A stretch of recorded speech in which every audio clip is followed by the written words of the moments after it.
Buenas tardes, una semana más. Gracias por estar ahí. Gracias por estar ahí. Hoy no me enrollo porque si no esto se hace eterno.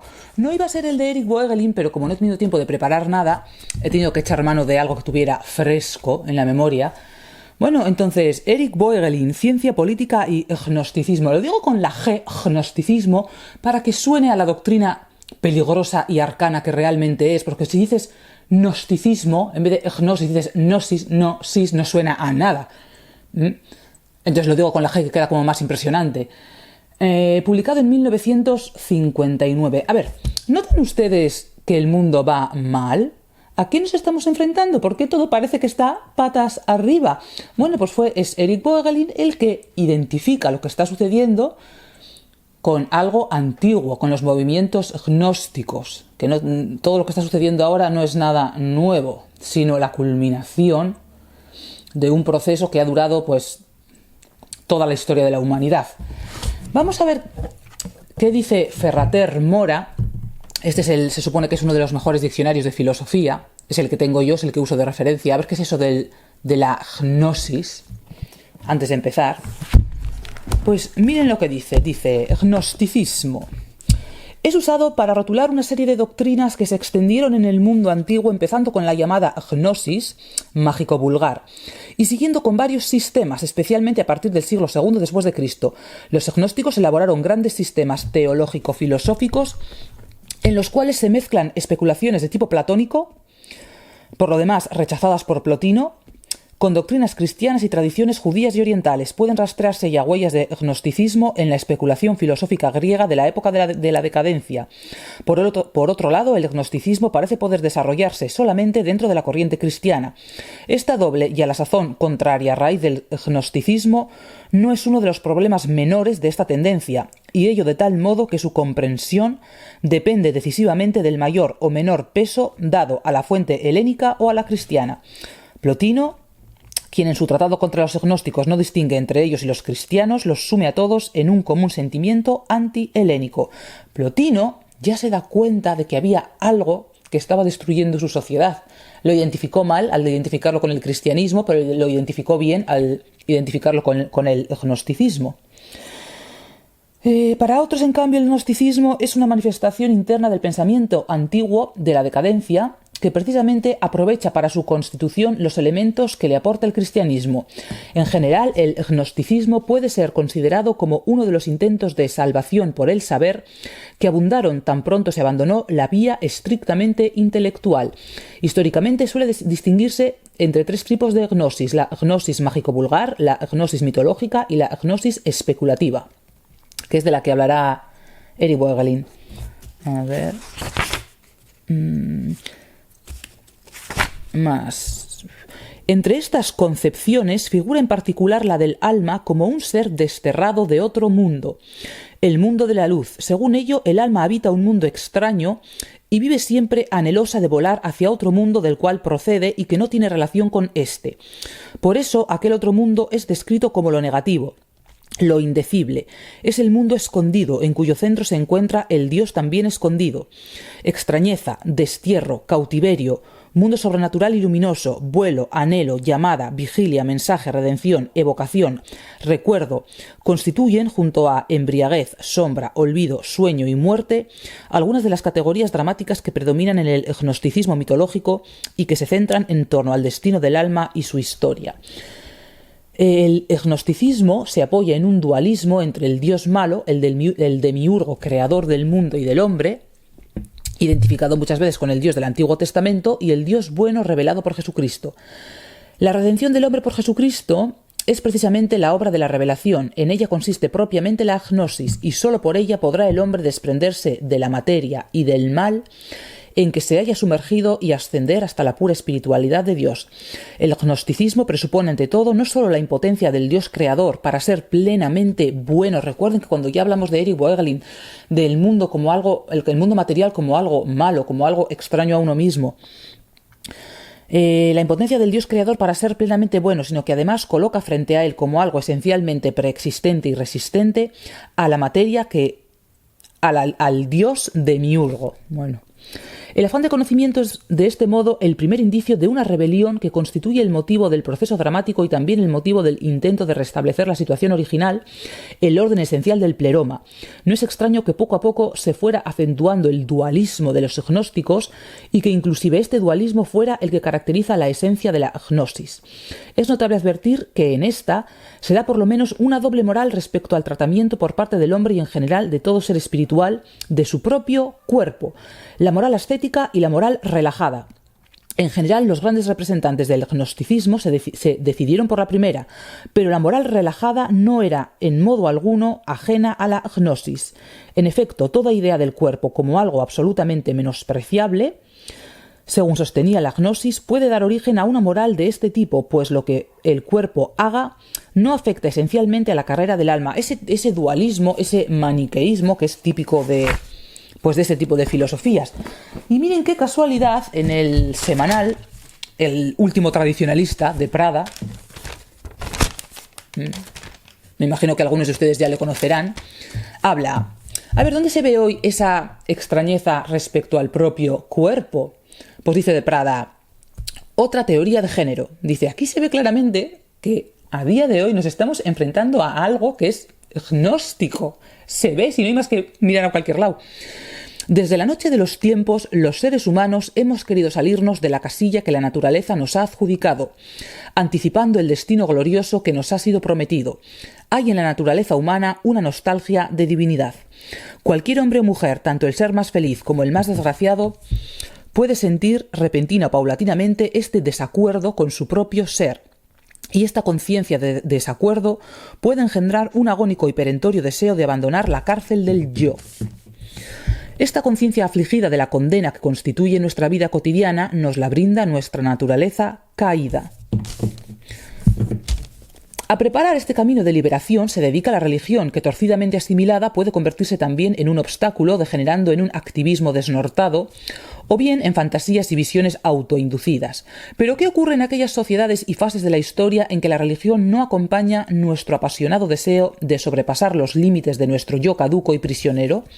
Entonces el camino hacia la liberación deja de ser ascendente, y el ansia humana de trascender la casilla que la naturaleza le ha asignado, cuando leí eso de la casilla que la naturaleza le ha asignado, tabla de categorías, se convierte en una evasión hacia abajo, mediante sustitutos grotescos de la gracia como el alcohol o las drogas, o bien se desplaza horizontalmente en algo más vasto que el yo, pero no más alto ni esencialmente otro, tratando de abarcar bulímicamente experiencias humanas diversas.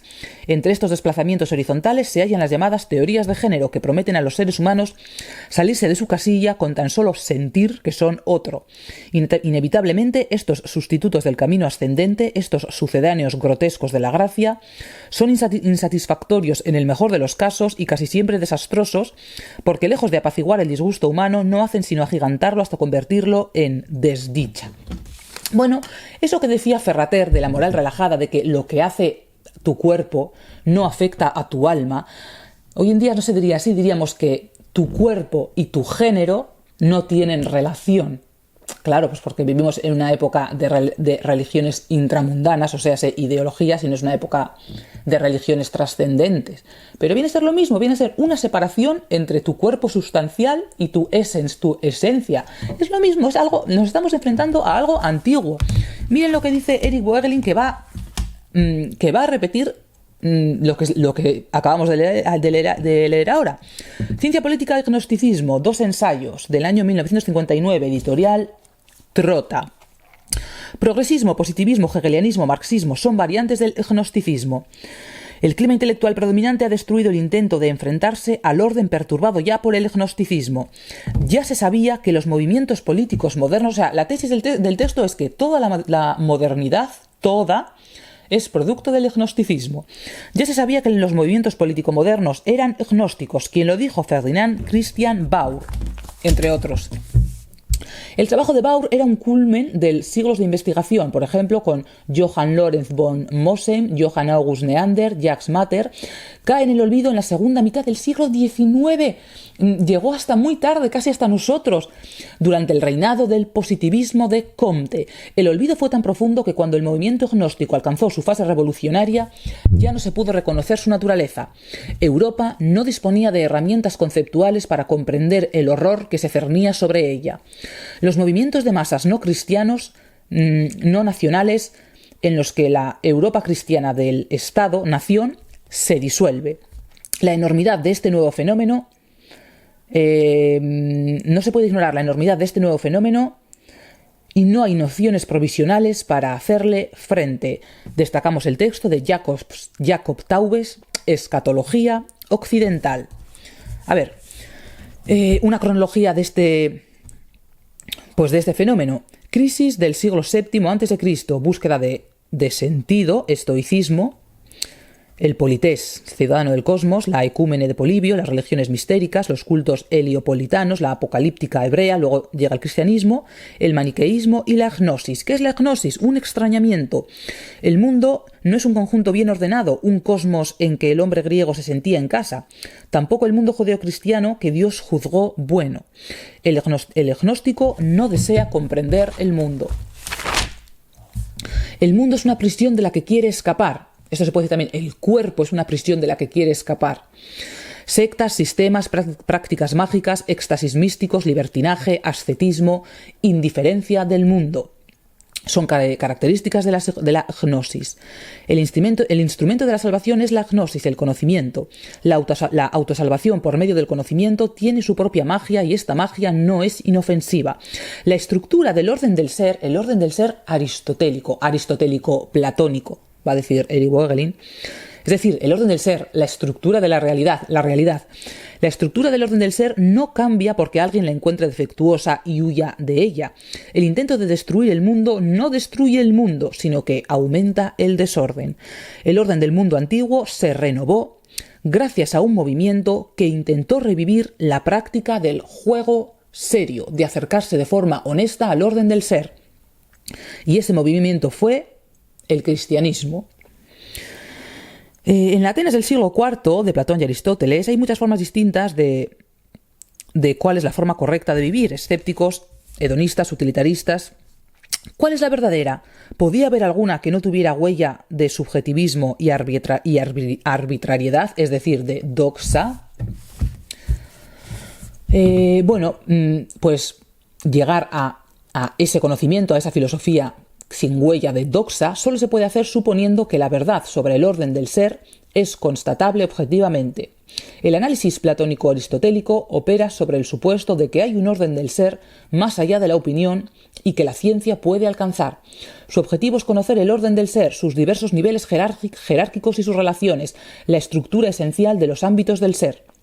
La suposición de que el orden del ser es accesible al conocimiento, la ontología es decir, que la ontología es posible, pero esta suposición puede llegar a ser infundada.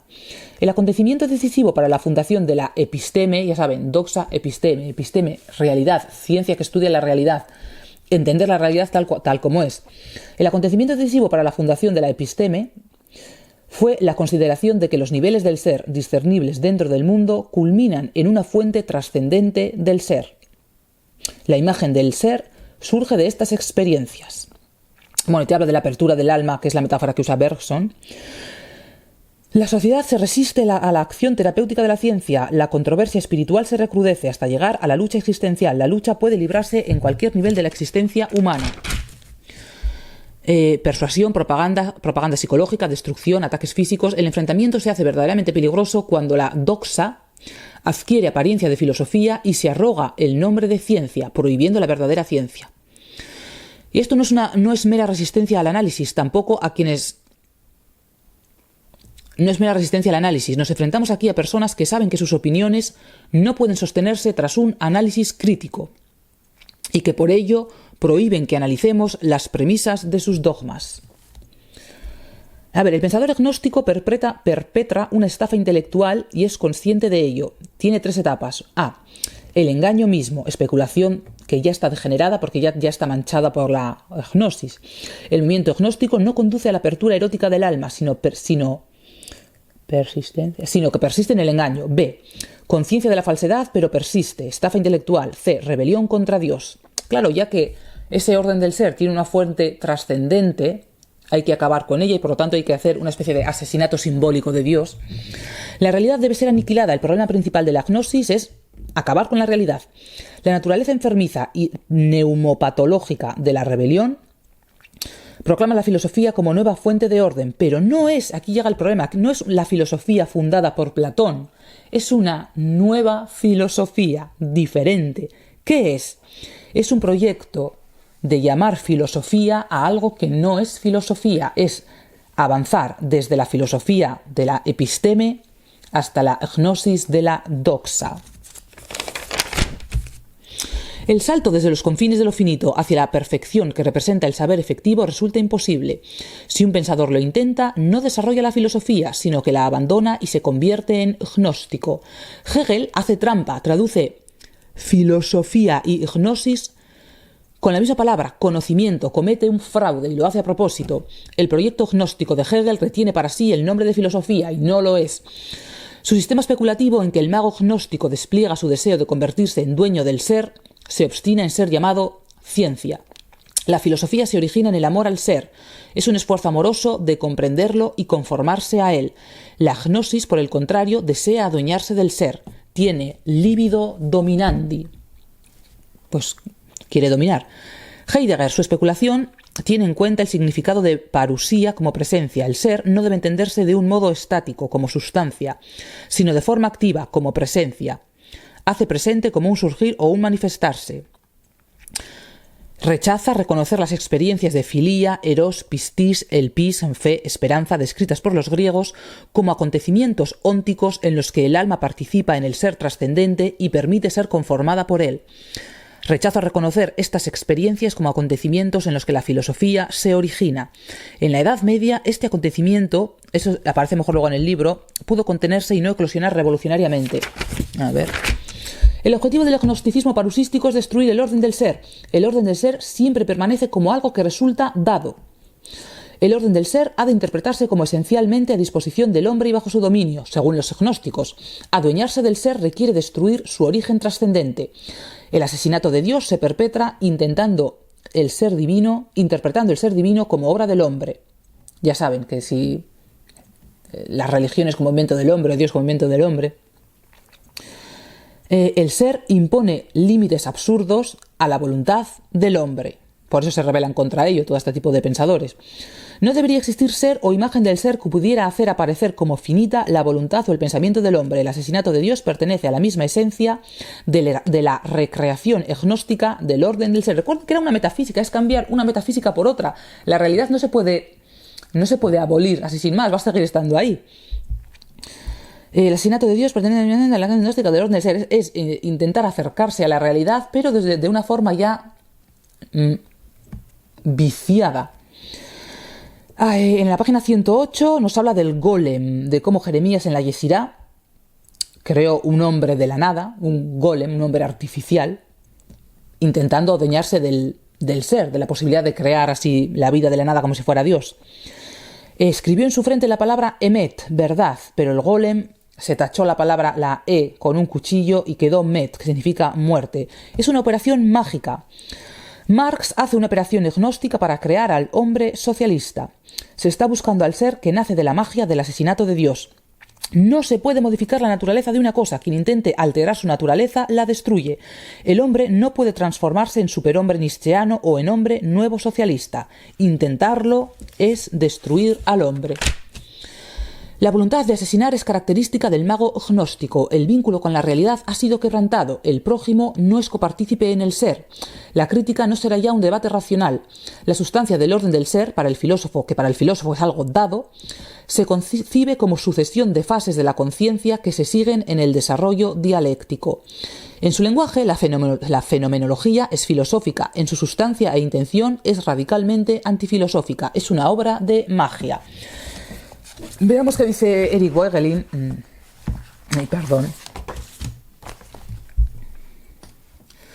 A ver. El olvido fue tan profundo que cuando el movimiento gnóstico alcanzó su fase revolucionaria ya no se pudo reconocer su naturaleza. Los movimientos que proceden de Marx y de Bakunin, las tempranas actividades de Lenin, el mito de la violencia de Sorel, el movimiento intelectual neopositivista, las revoluciones comunistas, fascistas y nacionalsocialistas tienen origen gnóstico.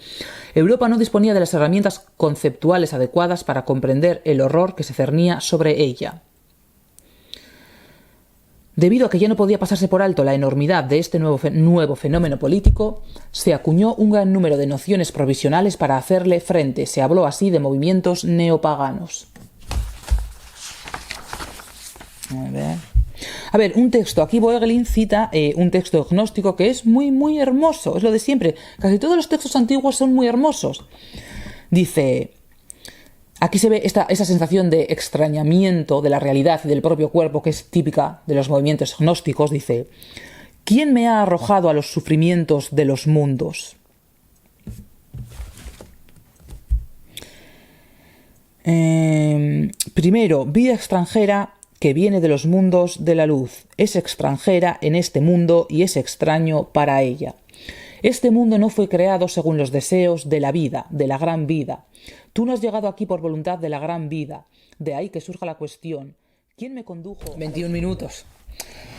¿Quién me condujo a la oscuridad maligna? A ver, recuerden que para el cristianismo, el mundo, la creación de Dios es algo bueno. No es aquí la oscuridad maligna de los gnósticos. Líbranos de la oscuridad de este mundo al que hemos sido arrojados. El alma desdichada se ha arrojado a un laberinto de tormento y vaga alrededor sin salida. Busca escapar del amargo caos, pero no sabe cómo lograrlo. Por eso surge la pregunta confusa y quejumbrosa que plantea a la gran vida. ¿Por qué has creado este mundo? ¿Por qué separado a las tribus de la vida de tu centro? De esta actitud nace la fórmula programática del gnosticismo consignada por Clemente de Alejandría. Los grandes mitopoemas especulativos del gnosticismo giran en torno a estas cuestiones sobre el origen, la condición de arrojado, la necesidad de huir del mundo y los medios para lograr la salvación. El lector habrá reconocido en los textos citados el espíritu alienado de Hegel y la condición de arrojado, Geworfenheit, que caracteriza, según Heidegger, la existencia humana. En el agnosticismo moderno se consigue gracias a la suposición de un espíritu absoluto que en el despliegue dialéctico de la conciencia se dirige de la alienación a la conciencia de sí o mediante la suposición de una dialéctica materialista de la naturaleza que en su curso conduce de la alienación provocada por la propiedad privada y la creencia en Dios. La autosalvación por medio del conocimiento tiene su propia magia y esta magia no es inofensiva. La estructura del orden del ser no cambia porque alguien la encuentre defectuosa y huya de ella. El orden del mundo antiguo se renovó gracias a un movimiento que intentó revivir la práctica del juego serio, por utilizar la expresión platónica mediante la acción del amor, el cristianismo. Karl Marx, en su texto Manuscritos económicos y filosóficos de 1844, Marx es un gnóstico especulativo, concibe el orden del ser como un proceso natural autosuficiente. En relación con esta especulación, Marx mismo saca a relucir la pregunta sobre la objeción que el individuo particular podría probablemente suponer contra la idea... Bueno, esto era un rollo, esto no. Renuncia a tu abstracción y así desistirás de tus preguntas, dice Marx. No pienses, no me interrogues. Pone fin al debate revelando que para el hombre socialista, es decir, para el hombre que ha aceptado su concepción del proceso del ser y de la historia, una pregunta como esa se convierte en una imposibilidad práctica. Las preguntas del hombre individual son suprimidas. Cuando el hombre socialista habla, el hombre calla. La prohibición marxista de las preguntas no es algo aislado ni inocuo. La misma prohibición la hizo Comte. También la hizo Rudolf Höss, un nazi. Vemos así definidos tres grandes tipos para los que el preguntar humano se ha convertido en una práctica imposible: el hombre socialista, el hombre positivista y el hombre nacionalsocialista. Libido dominandi posee una violencia y una crueldad que va más allá del placer de enmascararse y engañar a otros.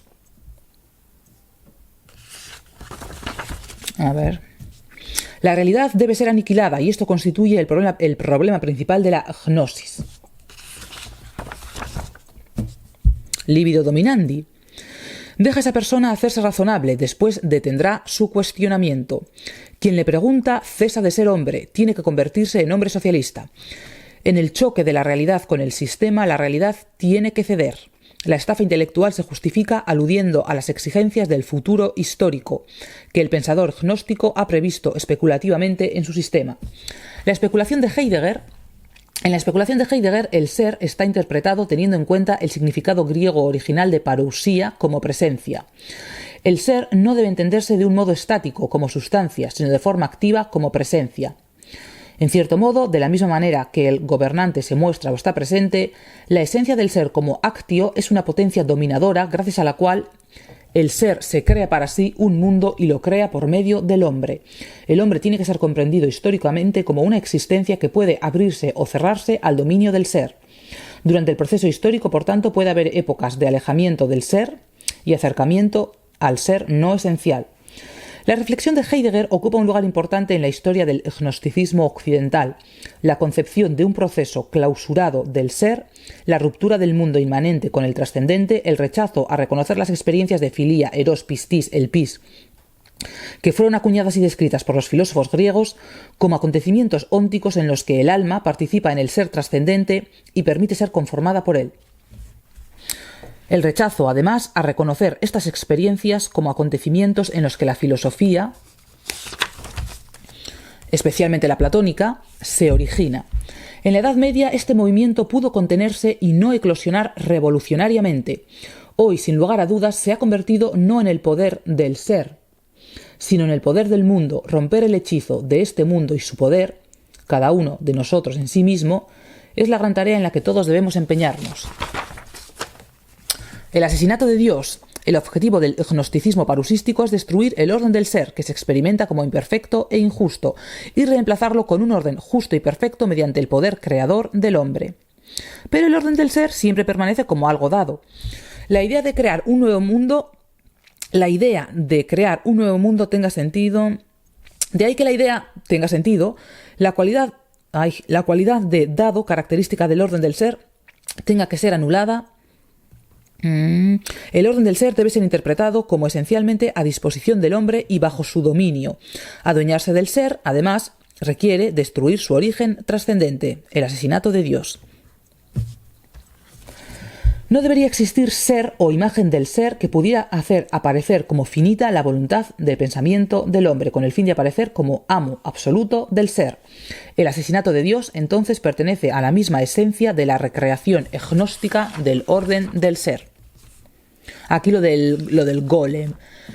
Se encuentra en el Midrash que Jeremías y Ben Sirá crearon un hombre valiéndose del libro Yesirá, y sobre su frente estaba escrito Emet, verdad, como el nombre que él pronunció sobre lo creado al concluir su obra. Pero aquel hombre borró el signo Aleph para dar a entender que solo Dios es verdad, y de esta forma tuvo que morir. ¿Por qué has borrado el signo de Aleph de la palabra Emet? El Señor Dios está muerto. Bueno, está buscando en definitiva al ser que nace de la magia del asesinato de Dios. No se puede modificar la naturaleza de una cosa. Quien intenta alterar su naturaleza la destruye. El hombre no puede transformarse a sí mismo en superhombre. El intento por crear el superhombre no es un intento de asesinar al hombre mismo. No es más que un intento de asesinar al hombre mismo. Cuando el hombre se reconquista a sí mismo como Dios mediante la crítica de la religión, adueñándose al mismo tiempo de todos sus poderes, comienza la crítica de la política. Su objetivo es destruir. En estas citas resuena la voluntad de asesinar, característica del mago gnóstico. El vínculo con la realidad ha sido quebrantado. El prójimo no es ya un copartícipe del ser, y la crítica no es ya un debate racional. La sustancia del orden del ser, que para el filósofo es algo dado, se concibe sistemáticamente como una sucesión de fases de la conciencia que se siguen unas a otras, en desarrollo dialéctico. En su lenguaje, la fenomenología es filosófica, pero en sustancia e intención es radicalmente antifilosófica. Se debería considerar más como una obra de magia. Vale, y todo esto en el siguiente ensayo, que va a quedar para la semana que viene y para la otra, se centra más en cuestiones políticas, que son las que más nos interesan aquí, a mí también y seguro que a ustedes también. Bueno, pues eso, que el mundo de hoy en día está contaminado de gnosis y que esto no es algo nuevo que sucede en esas épocas en las que estamos, como sociedad, estamos alejados del orden del ser. ¿Y dónde se ve hoy en día que eso es así? Pues en esa especie de extrañeza que tiene todo el mundo respecto a sí mismo, respecto a cómo se encaja en la sociedad. No me refiero a extrañeza en la sociedad, sino al mundo, a la naturaleza, a eso, no a la sociedad, la democracia. Bueno, y sin más, hasta la semana que viene.